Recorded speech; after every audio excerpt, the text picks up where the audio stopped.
tema yang akan kita bicarakan adalah kefanaan, seni dan kefanaan. Apa ya? Jadi kan kalau selama ini kita membicarakan seni, ada cukup banyak yang menganggap bahwa seni itu adalah upaya untuk mengatasi waktu, untuk menghentikan waktu, untuk mencapai kekekalan lah, menjadikan yang kita miliki sementara ini abadi, kira-kira begitu. Nah, kita kira-kira akan berbicara di wilayah sana, terutama sehubungan dengan proses kreatifmu. Ini sekaligus saya akan memperkenalkan kamu kepada para penonton. Dirmawan Hatta ini adalah sutradara, penulis naskah, dan produser. Wis pokoknya lelananging jagat lah pokoknya. Jadi ngugake gendeng ngeduk sumur lah. Naskah film yang sudah pernah dibuat, mungkin yang ditonton orang itu Mei, ya, itu menang penghargaan FFI enggak? Enggak, sama sekali. Dia dapat 14 dari 16 kategori untuk nominasi, tapi dapat 1 atau 2 di antara itu. Aku lupa yang mana ya. Itu film tentang peristiwa Mei 98 di Jakarta. Iya, persis. Kemudian naskah film lain yang kalau ini yang kayaknya cukup banyak ditonton orang adalah film tentang pemain badminton. Judulnya apa? Sang Juara atau bukan, King. Ya, King. Ini banyak ditonton orang. Saya juga ikut nonton film itu dan menurut saya itu salah satu film yang bagus dan suka. Saya masih ingat adegan-adegan dalam film itu. King. Ada juga film yang ini mungkin nggak ditonton orang, Toilet Blues itu kayaknya nggak ada yang nonton ya ada. Ya 25.000 orang lah. 25.000 orang. Kemudian Hatta menyutradarai film juga, memproduseri film juga, terutama akhir-akhir ini 5 tahun terakhir, bener ya Hat ya? Ya enggak, belum sampai. Belum. 3 tahun lebih sedikit ya. 3 tahun lebih. Dalam tahun-tahun terakhir ini Dirmawan Hatta mencoba mencari alternatif produksi film yang berbeda dengan produksi film komersial yang ada selama ini, baik dari segi pendanaan sampai ke artistik, pemain, kemudian ide-ide cerita, kemudian bahkan sampai ke distribusi. Dan percobaan kreatif ini, entah nanti umurnya sampai kapan, itu dikerangkai dalam lembaga yang bernama Tumbuh Sinema Rakyat gitu. Nah, proses kreatif Hatta cukup panjang.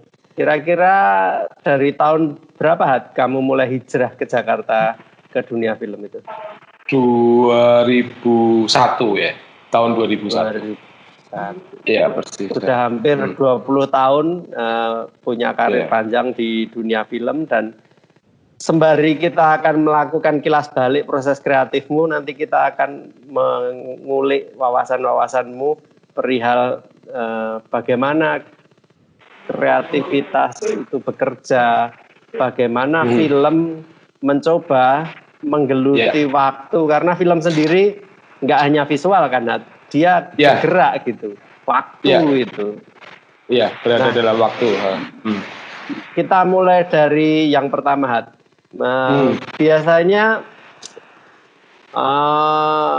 dalam kehidupan sehari kita sering ada kejadian-kejadian yang tidak penting, kejadian-kejadian yang sekilas lewat dan kita tidak ingat. Tapi seni sering menangkap itu, membuat sketsa, memotret. Hanya orang lari di atas kubangan air saja jadi foto yang legendaris. Katanya itu decisive moment. Kemudian film juga sering melakukan itu. Orang cuma keluar dari kereta, orang berpapasan dan seterusnya, itu hal-hal yang fana sesaat dan sebetulnya terjadi terus tapi kayak nggak penting gitu. Nah, film menangkap itu. Kalau kamu sendiri dalam proses kreatifmu selama ini, bagaimana kamu bekerja dengan hal-hal seperti ini? Ya, terutama kalau aku tuh sebenarnya sangat tertarik dengan apa sebetulnya kejadian sehari-hari, keseharian. Oke, kalau dalam tuntutan pekerjaan ya, kira-kira kalau sebuah studio nyuruh aku bikin tulisan misalnya seperti itu, bikin cerita, maka dia akan selalu mencoba untuk mencari daya tarik yang paling besar dari sebuah peristiwa atau dari sebuah cerita, di mana kemudian peristiwa yang heboh itu atau extraordinary atau apalah misalnya, itu dieksploitasi sedemikian rupa untuk menjadi tontonan yang diharapkan mendatangkan orang banyak, kan kira-kira begitu.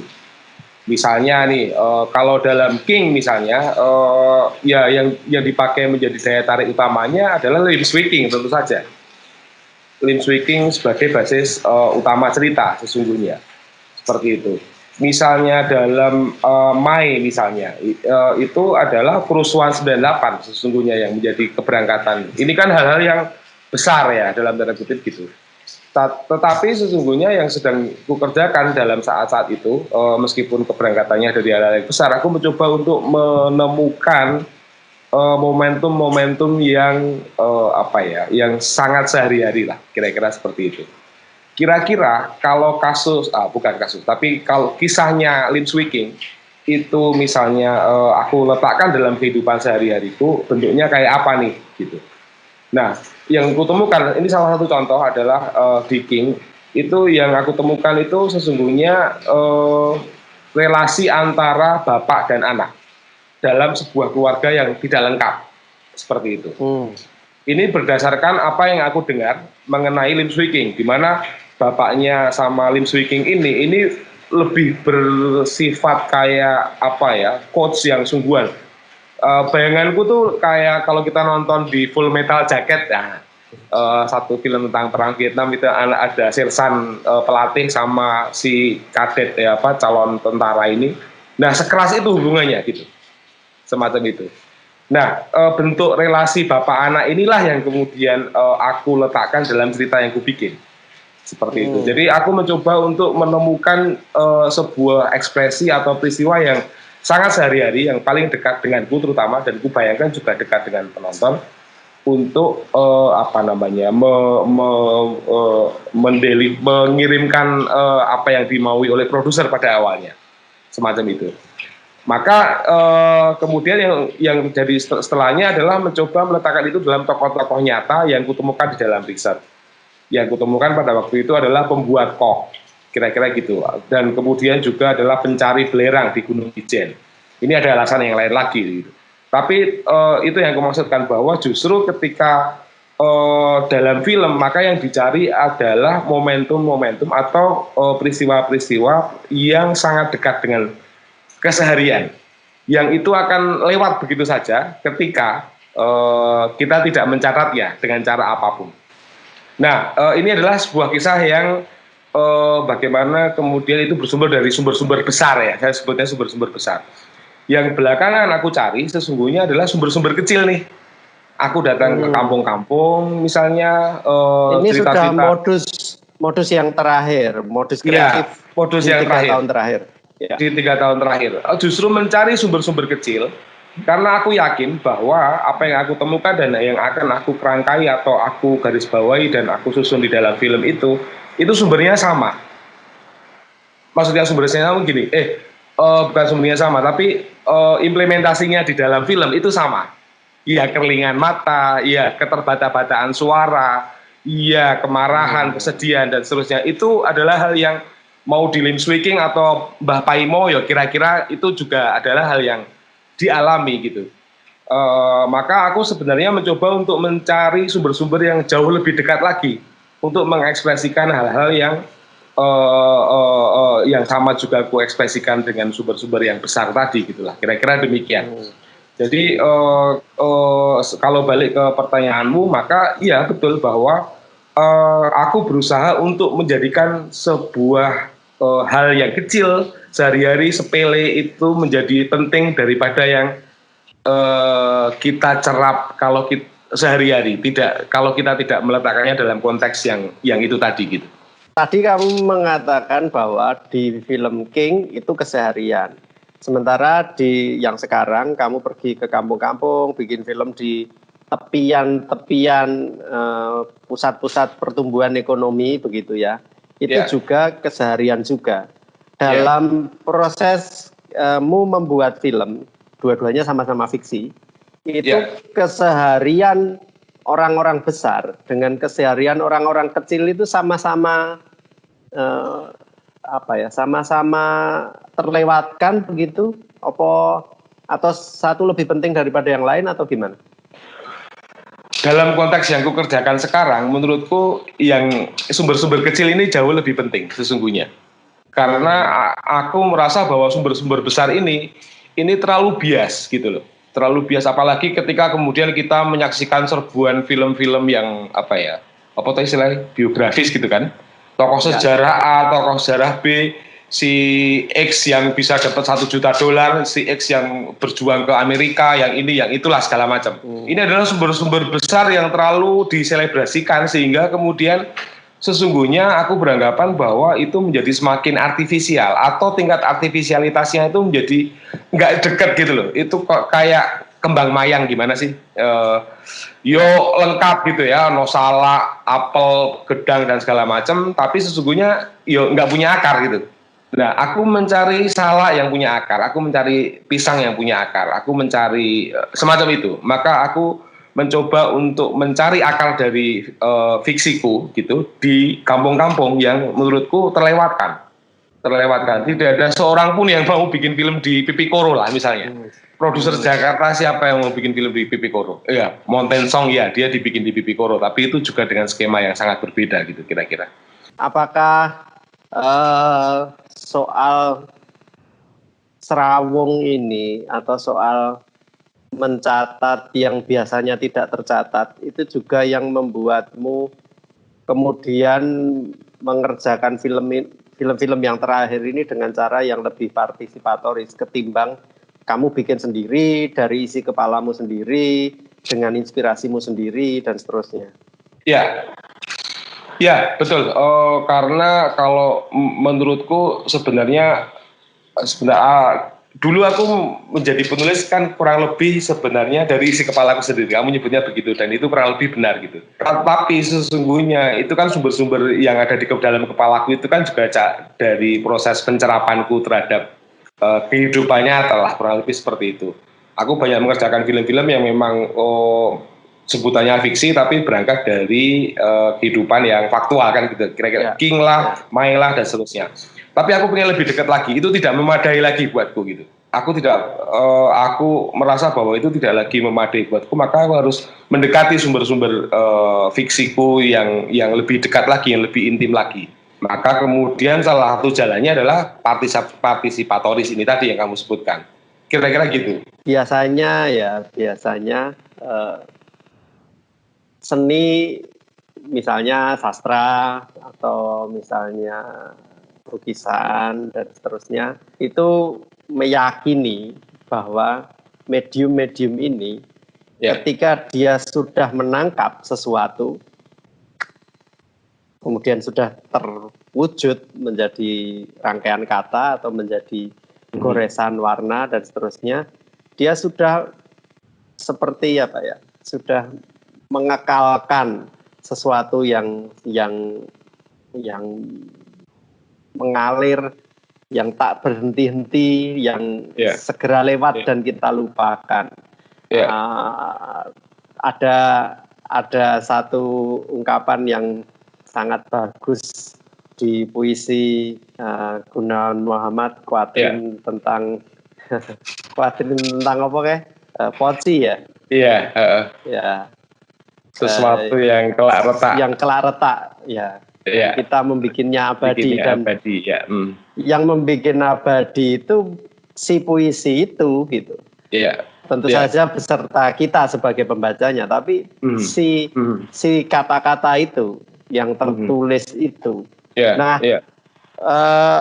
Tentu film punya pretensi yang sama ya. Iya. Dia juga punya niatan seperti itu. Tapi menurutmu apakah film punya kekasannya dibanding yang lain? Terutama ketika dia bekerja dengan cara mengalir gitu ya, ditonton 2 jam atau 100 menit gitu. Iya. Terutama ketika aku sudah sampai pada wilayah penyutradaraan ya. Ketika aku sudah disutradara ngono ki lah kira-kira. Aku ki gek dong. Oh iki sakjane tentang ritme sakjane. Banyak hal iki sakjane tentang ritme. Itu yang pertama kali ditangkap oleh penonton sesungguhnya. Dialoge opo, gambari opo, ngono ki kadang-kadang ki nomor berikutnya ning ritme opo sing dirasake. Ngono kuwi. Sederhanane ki yo aku dudu cah musik yo ning aku sering membayangkan sebuah adegan itu sebagai sebuah ensemble irama gitulah. Kayak ngono kuwi. Nah, aku rasa tentu musik juga mengandung itu karena dia juga berjalan di dalam waktu gitu. Tapi kalau film itu dia lebih nek istilahnya zaman kalau semono ngono kayak Marshall McLuhan ngono kayak iki yo hot media ngono kayak lho. Lebih definitif lho. Nah. Iya, dia more definitif gitu kan. Maka meskipun itu juga memiliki keterbatasannya juga sebagai sebuah hot media, Ndek Nenki punya kemampuan yang lebih juga untuk menangkap yang namanya ritme itu dalam berbagai macam hal. Bisa dari sekuen tekstur, bisa dari sekuens dialog, bisa dari rupa, dari narasi, dan seterusnya lah, dari visual dan seterusnya. Kira-kira seperti itu. Yang berlangsung adalah ritme ngono kuwi. Nah, ritme ki apa to sajane? Nah, aku mbayangke ki yo perasaan tergesa-gesa, perasaan marah, perasaan apa jenenge merenung, perasaan sedih, perasaan mempertanyakan hal-hal seperti itu. Kalau kemudian kita definisikan lebih lanjut tergantung konteks cerita seperti itu. Maka ketika medium film iki duwe kemampuan yang seperti itu, maka dia menjadi khusus menurutku ya. Menjadi khusus, kemampuannya itu khusus seperti itulah. Nah, ritme atau perasaan inilah yang aku yakin sebenarnya hendak dicapai oleh sutradara. Entah dia bikin film dengan budget puluhan miliar atau dia bikin film dengan 200.000 rupiah, menurutku sama yang dicari. Kesempatan dan nasibnya yang membedakannya kan gitu kan masing-masing sutradara. Tapi sesungguhnya yang hendak dideliver itu perasaan-perasaan loh. Jadi kayak apa ya? Ya ketika seperti kita menikmati puisi kadang-kadang kita tidak tahu artinya apa nih kok kita enak ya dirasake ya kayak klik ya. Seperti itulah aku rasa. Tentu saja tidak bisa juga dibandingkan dengan medium kesenian yang lain, tapi paling enggak kita bisa bilang bahwa dia banyak punya kelengkapan untuk mendeliver, mengirimkan yang namanya ritme atau irama atau perasaan ini gitu. Dan yang kamu maksud dengan irama itu tidak semata-mata teknik di penyuntingannya atau pergerakan kamera, enggak semata-mata itu ya? Tidak semata-mata itu, tapi paduan dari itu semua. Kadang-kadang begini, ini seringkali kemudian jadi stigma apa yang dibayangkan orang dengan art house, kayak. Jadi ketika Twilight Blues ada di Busan itu tahun 2013 itu tuh 2 kali aku dimaki-maki sama Hollywood Reporter karena wah iki art house ki wis ngono-ngono kae lah. Long static boring shot apalah ya semacam itu gitu. Hal-hal seperti itulah. Tapi kan sesungguhnya kalau menurutku ya kita balik lagi ke apa yang kita bicarakan barusan. Ya sebenarnya aku sudah hendak menjangkau sebuah irama tertentu kan dari sebuah perasaan tertentu. Dari peristiwa yang sangat biasa-biasa saja. Duduk berdua, delok ke laut, ngono ki terus ngerti-ngerti noleh. Bisa iki aku jane pengen rabi lho karo kowe. Informasinya itu gitu, tapi kan irama bahwa mereka duduk berlama-lama memandang laut, itu adalah hal yang lain lagi sesungguhnya kan gitu.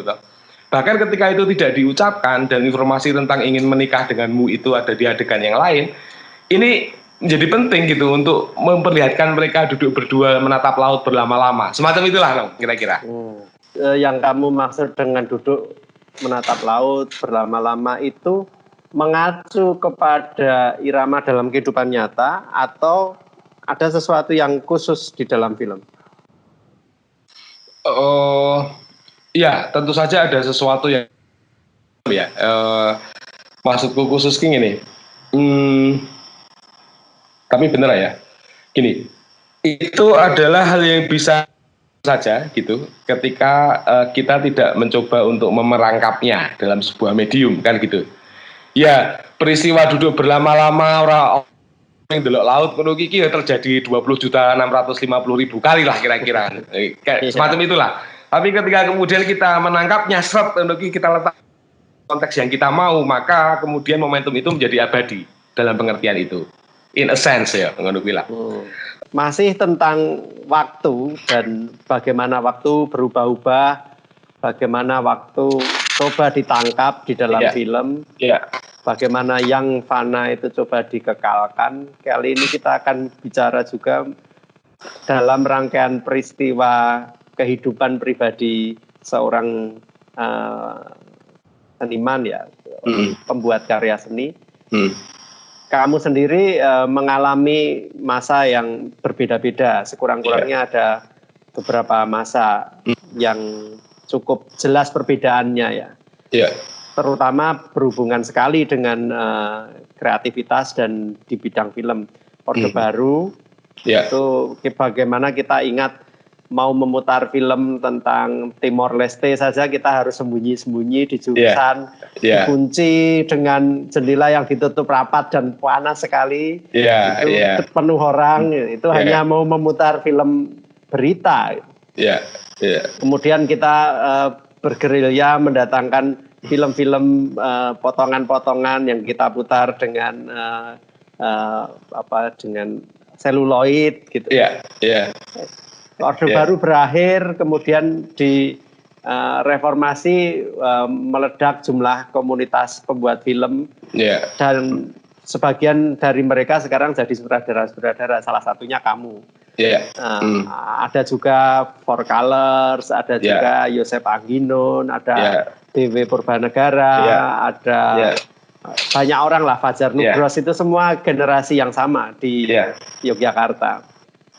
Itu satu periode lagi. Kemudian kalau kamu pribadi sekarang setelah meninggalkan hiruk-pikuk produksi Jakarta, bioskop, itu film-filmmu sudah bukannya nggak mau tapi ya dengan sendirinya keluar dari sirkus itu. Itu juga fase yang berikutnya dari masa-masa ini. Bagaimana masa-masa ini berhubungan dengan kreativitas membuat film? Ini kita bicara tidak hanya tentang masa ini berarti ya, tentang aku ingat betul tuh, zaman dulu itu nonton film waktu masih SD, sekitar 80-an itu tentu saja sumbernya adalah TVRI. Ya, kemudian setelah itu ada tren video Betamax, VHS, kemudian Betamax dan seterusnya. Kemudian di kota kecilku Salaman ini, kecamatan, bahkan bukan kota pada waktu itu, desa lah, ini kebetulan kota kecamatan, ibu kota kecamatan, ada bioskop yang namanya Kartika, seperti itu. Nah, tentu saja kemudian ini juga berbeda-beda yang, tapi kurang lebih langgamnya sama. Kita bisa sebut ada India, Hong Kong, gitu, Hollywood. Nah, kira-kira gitulah, sama Indonesia, film Indonesia, seperti itu. Nah, ya, tentu saja kemudian akar visualku ada di sana gitu. Maksudku dari apa yang aku tonton di sekitar tahun 80-an lah. Kalau kembali ke omongan tentang perasaan misalnya gitu kan, yang aku ingat betul itu adalah ketika nonton Little House on the Prairie, itu hari Minggu siang. Musik jingle untuk bumpernya itu, untuk ketika dia rolling credit itu tuh Aku bahkan lupa bunyinya, tapi perasaan yang ditimbulkan itu aku masih sangat ingat, bahwa hari Minggu sudah usai, harus kemudian bubuk siang, kemudian nanti malam sore ngaji gitu, dan besok sekolah lagi, dan itu menyebalkan gitu. Jadi ada semacam perasaan patah hati ketika mendengar jingle itu.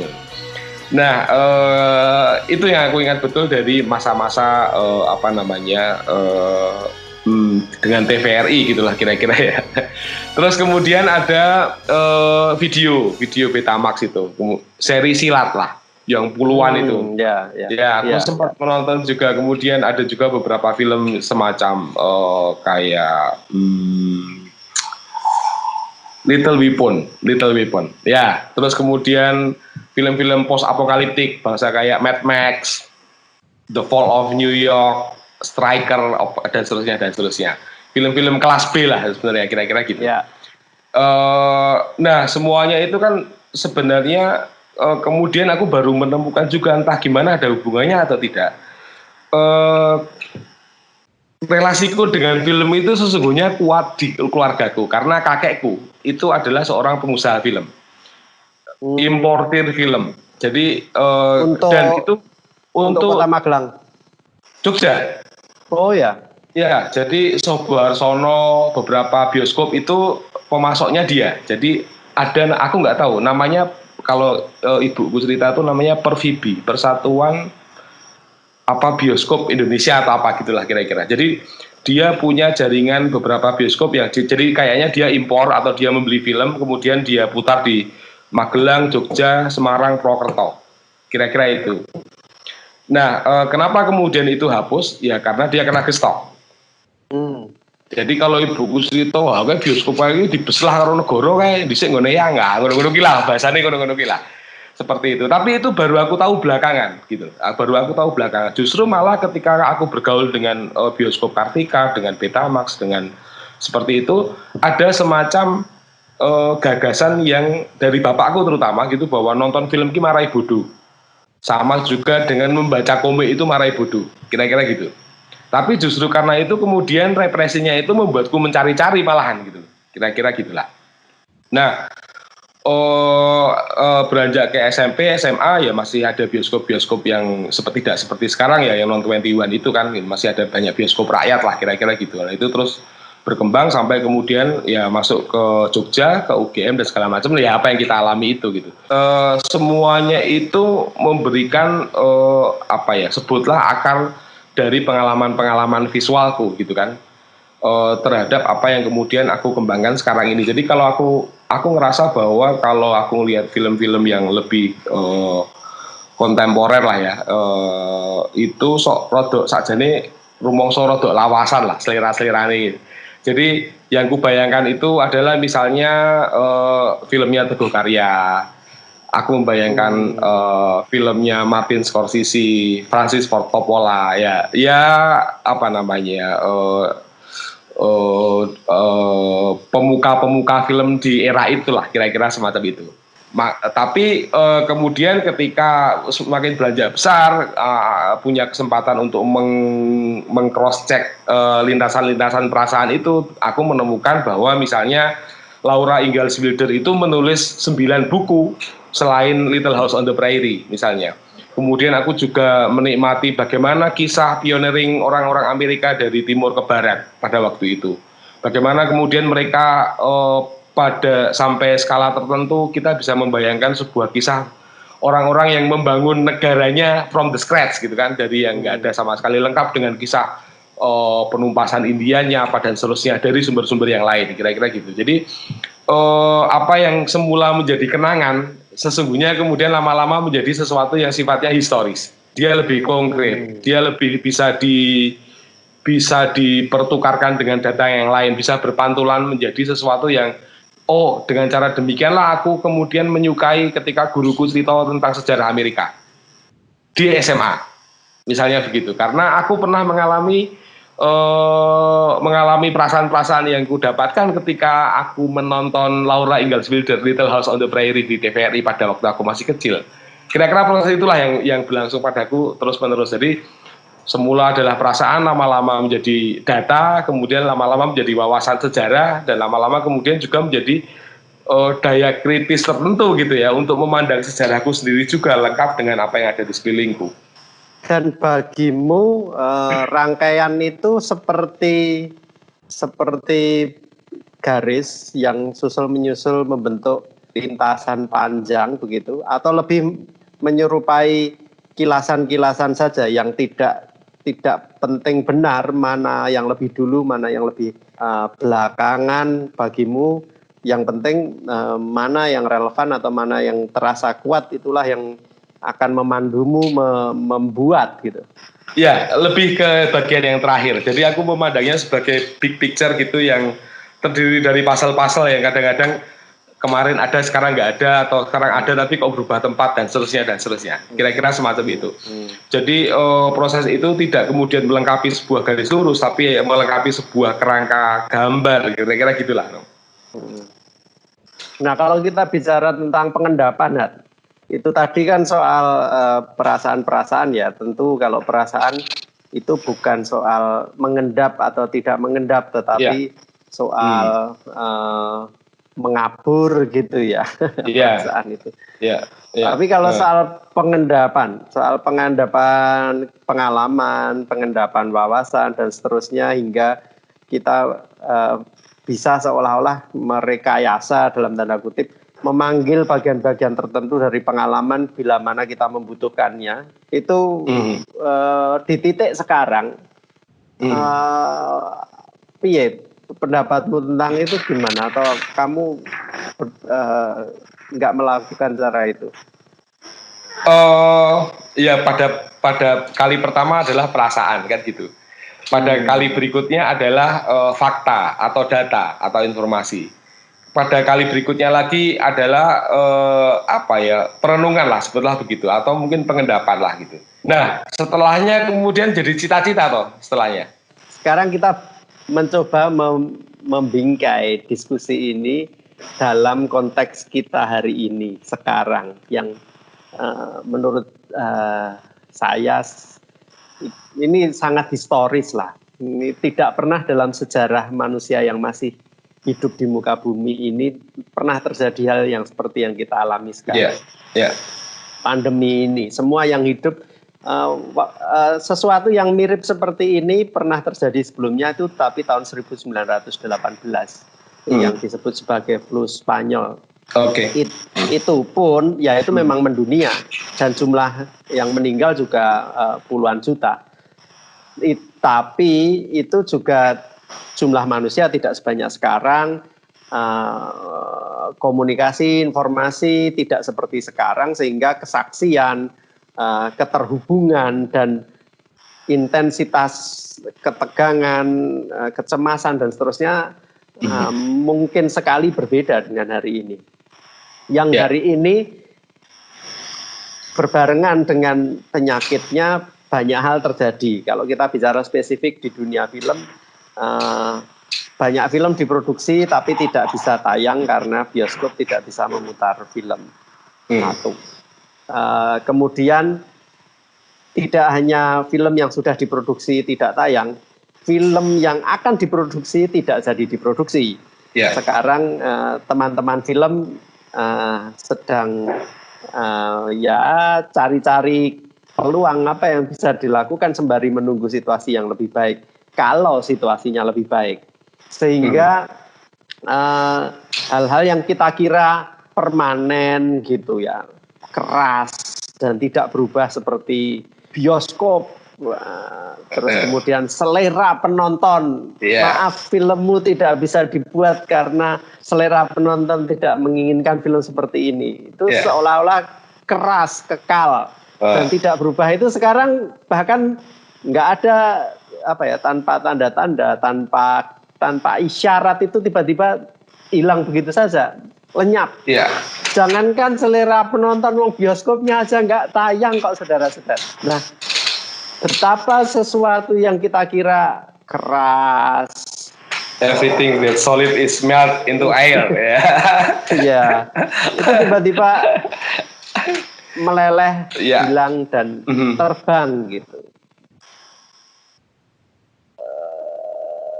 Bahkan ya orang bisa saja mengatakan bahwa nanti kalau wabahnya mereda kan orang balik ke bioskop lagi. Tapi saya juga bisa membuat argumen sebaliknya yang mengatakan bahwa ya kalau wabahnya reda, kalau kita butuh waktu 2-3 tahun untuk hidup bersama wabah ini sampai vaksinnya ditemukan, itu pun kalau ada vaksinnya.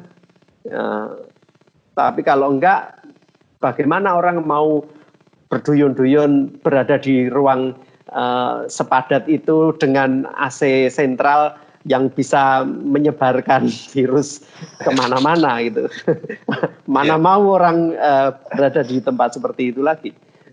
Artinya institusi, cara kerja, bahkan sampai benda-benda yang menopang apa yang kita sebut sebagai film hari ini itu bisa saja hilang. Tapi tentu saja kamu tidak akan meninggalkan ini melulu karena itu kan, Hat. Kamu tetap akan membuat film, bahkan sekarang pun kamu sedang mengedit film-film yang kamu produksi.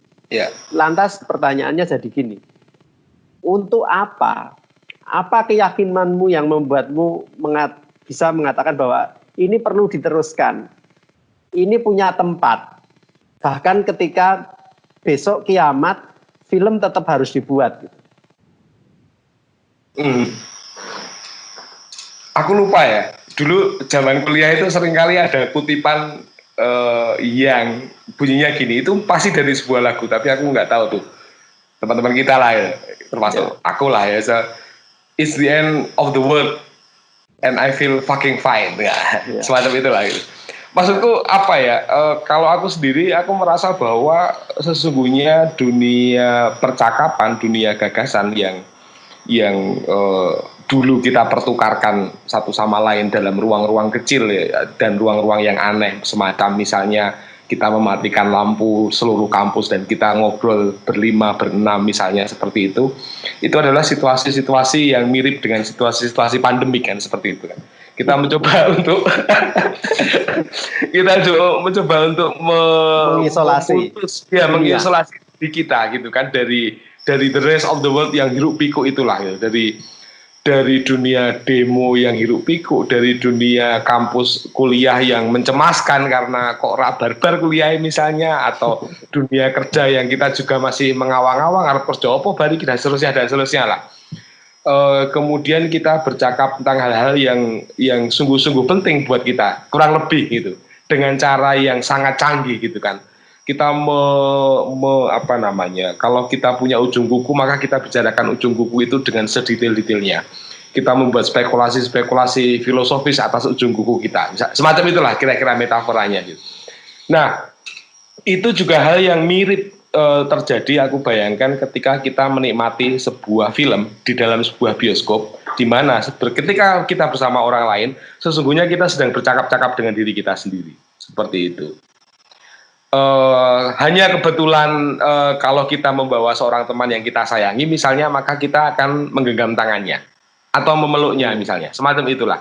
Hal-hal yang kemudian kecil, dekat, intim, tapi menjadi sangat penting ketika kemudian kita sama-sama melakukan sebuah upacara di mana kita terlibat dalam ritusnya untuk menemui diri kita sendiri, semacam itu.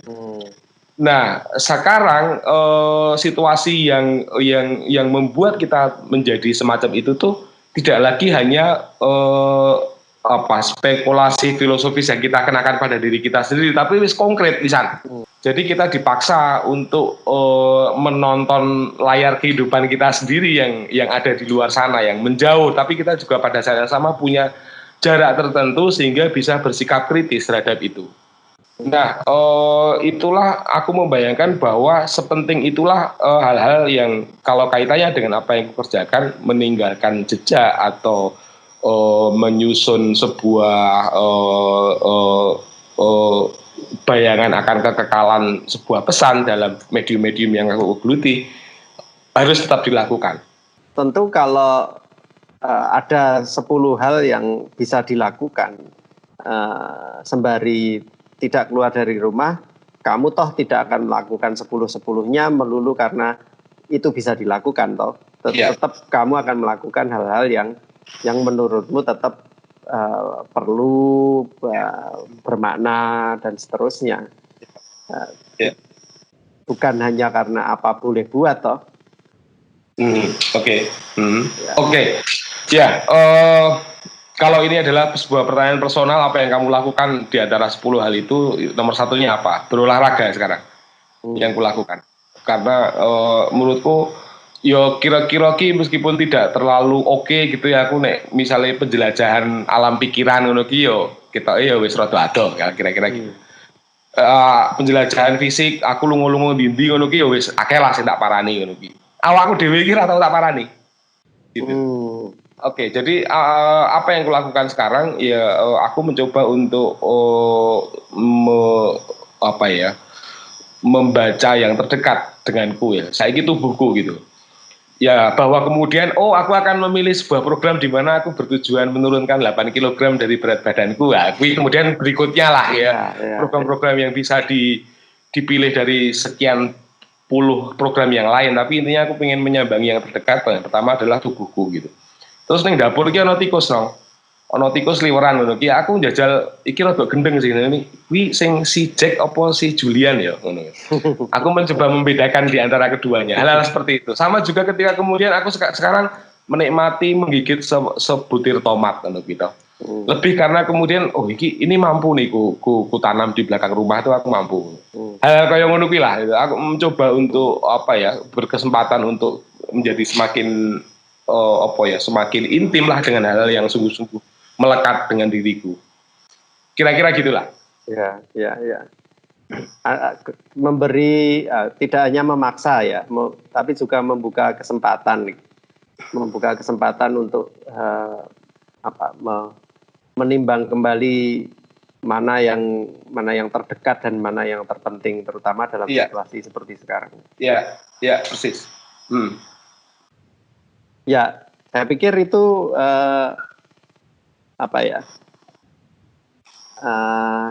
kontras atau bukan kontras ya, tapi kayak pembanding yang tepat untuk seluruh diskursus mengenai seni yang kita lakukan dari depan tadi. Ketika kemudian kita bicara tentang olahraga dan tomat gitu, ide-ide dan istilah-istilah maupun pemikiran tadi kemudian mendapatkan kaki yang tepat gitu, mendapatkan tempat yang sesuai gitu. Tetap ada di sini, tetap berurusan dengan yang awal tadi kita bilang sehari-hari begitu. Tidak jauh-jauh dan tidak kemana-mana juga sebetulnya. Jadi kita kembali ke topik awal tadi. Iya. Sama juga dengan sebenarnya ketika kita bicarakan dengan metode pembuatan filmku gitu kan. Aku kan sebenarnya berbalik arah kan gitu kan kira-kira gitu. Kalau arah yang ada di dunia ramai itu adalah mencoba untuk bikin film di Amerika, New York lah, London lah, apa segala macam. Aku mencoba untuk membuat sebuah film tentang kuburan di ujung jalan misalnya. Jembatan yang menghubungkan dusunku dengan dusun Kalisalak di sebelah misalnya. Hal-hal seperti itu. Ini kan directionnya mendekat gitu kan, seperti itu. Nah kebetulan kemudian situasi pandemik ini menyuruh kita untuk mendekat lagi ya. Jadi aku merasa bahwa bolehlah aku bilang bahwa aku seturut dengan irama zaman lah kira-kira gitu.